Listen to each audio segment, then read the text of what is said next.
So, the translations are out for My Hero Academia Manga Chapter 367, and let's just say that Deku goes berserk mode in this chapter, and it is awesome and cool, and you'll get to see why that's the case. But first, right after this.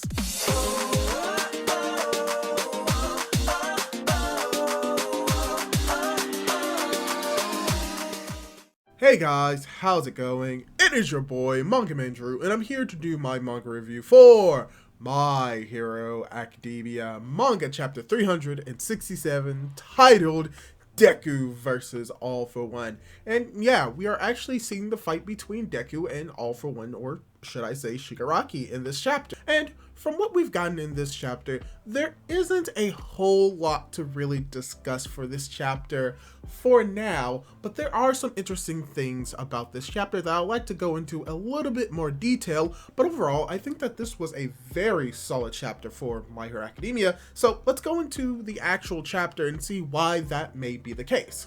But before we actually do that, there's a few things that I want to discuss. First of all, apparently the volume cover for My Hero Academia Volume 36, I believe, is about to come out. So we do have the cover, and it does look amazing. It shows Dabi versus Shoto in a very amazing art, so that's something that I wanted to bring up. But we also do get a double page color spread where we get to see a lot of characters that are going to be playing major roles in the war appearing in this cover, and they're all just eating around the table, both heroes and villains, pros and horrible people. I'm looking at you, Dabi. But yeah, this is just a cool scene where we get to see all of these characters just hanging out in celebration for the anime coming out, and actually a few weeks, so that's gonna be fun. Should I start doing anime reviews of the anime when it comes out? Maybe. But yeah, overall, that's just what this is. So let's go more into the review proper,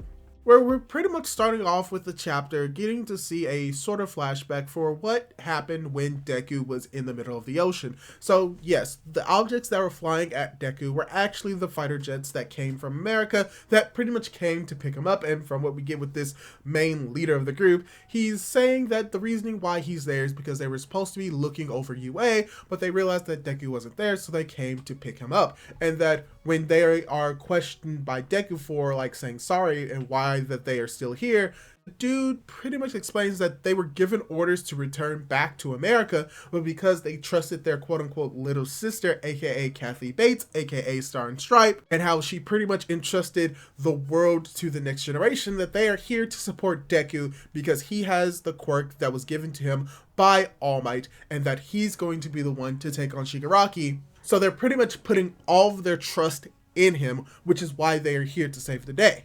So I think that this is just a really cool moment because it's showing that not only is the moment with Star and Stripe actually important, that the fight was necessary, because these are going to be events that were going to happen anyway. Toga was definitely, no matter how you look at it, going to take Deku away one way or another. So it just makes sense for the pilots to remain here because of what Kathy Bates did, what Kathleen Bates did, what Star and Stripe did. And we've seen that this has been a motif with Star and Stripe as well as All Might, passing on power, passing on responsibility to the next generation and supporting them in whatever way they can. So we're just getting more of that emphasis of Star and Stripe in this chapter, and her actions actually having consequences in this fight, particularly positive consequences for Deku.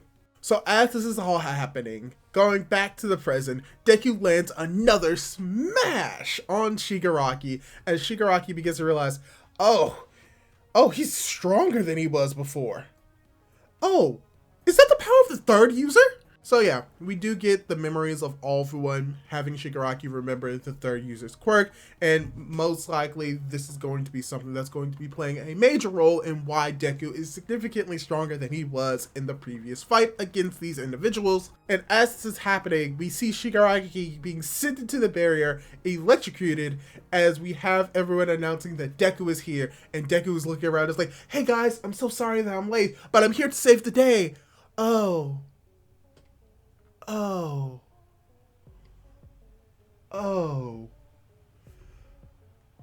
no.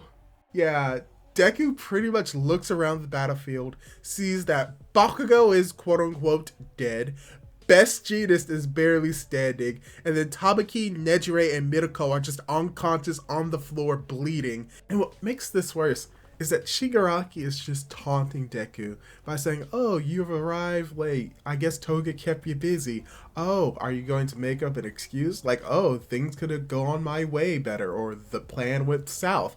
But it really doesn't matter. Did you like my present that I left you? And as that happens, like I said, Deku goes berserk mode in this chapter. His body just flails and bursts out with energy. We see Black Whip coming out of his hands, his mouth, energy coming from his eyes, the electricity just blowing and bellowing off of his body. We see the smoke coming off of it. Deku is mad, and this is all going according to Shigaraki's plan, where he plans on allowing for Deku to be so angry and so mad that his attacks are predictable, and at that moment, he'll break his spine, he'll break his back, and that will be the end of it. But luckily enough, not everyone is down. We have Mirio, who's able to talk Deku down, telling them that everything's going to be okay, that no one is actually dead, that Bakugo's life is being saved, and that they shouldn't give up.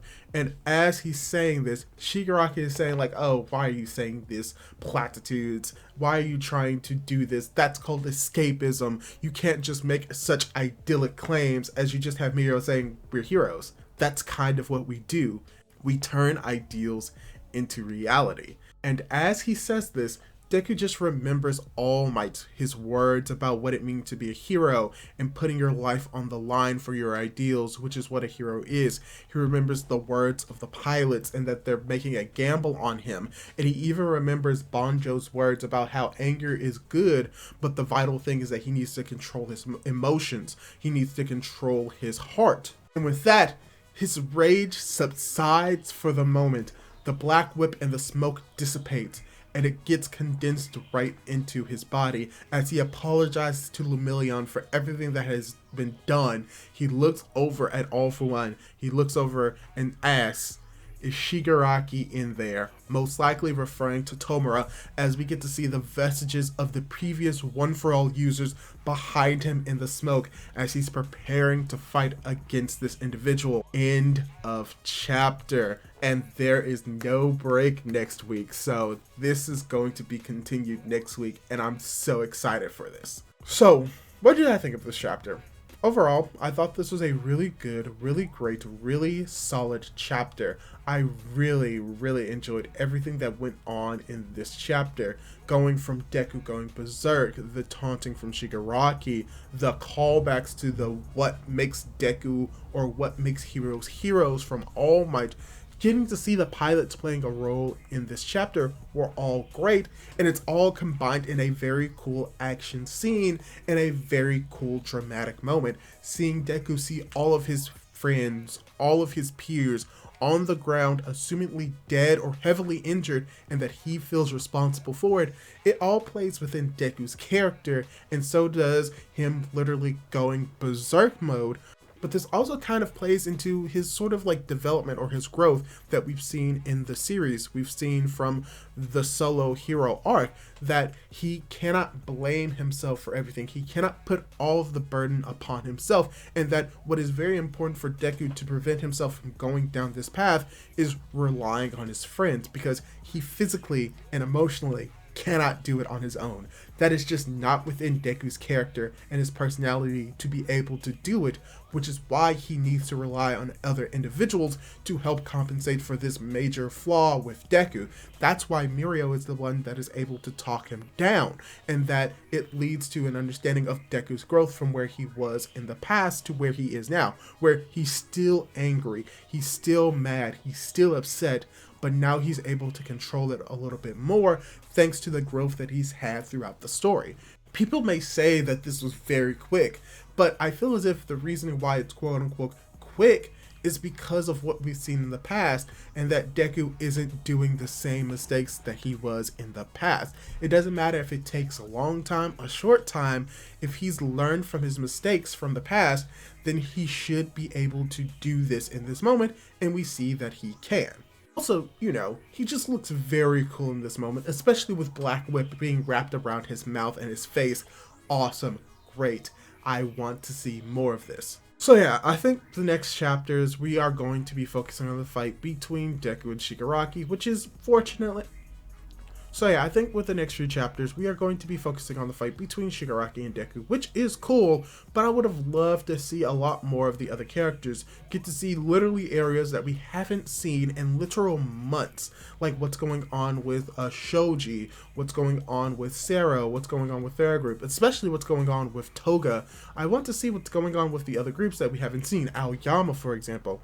So I don't think that we're going to be seeing those groups anytime soon, but maybe after we see Deku in this moment, maybe we can. It's not an impossibility, but I just think that it's very unlikely at this moment. So yeah, that's all I really have to say about this chapter. Hopefully you enjoyed the chapter. Hopefully you enjoyed my review of this chapter. What did you think? Did you enjoy Deku going berserk mode? Leave your thoughts down in the comments down below. Leave a like on the video if you liked it. And don't forget to subscribe to my YouTube channel for more content like this. Do all that cool jazz. And hopefully I'll be able to catch you in my next video. Goodbye.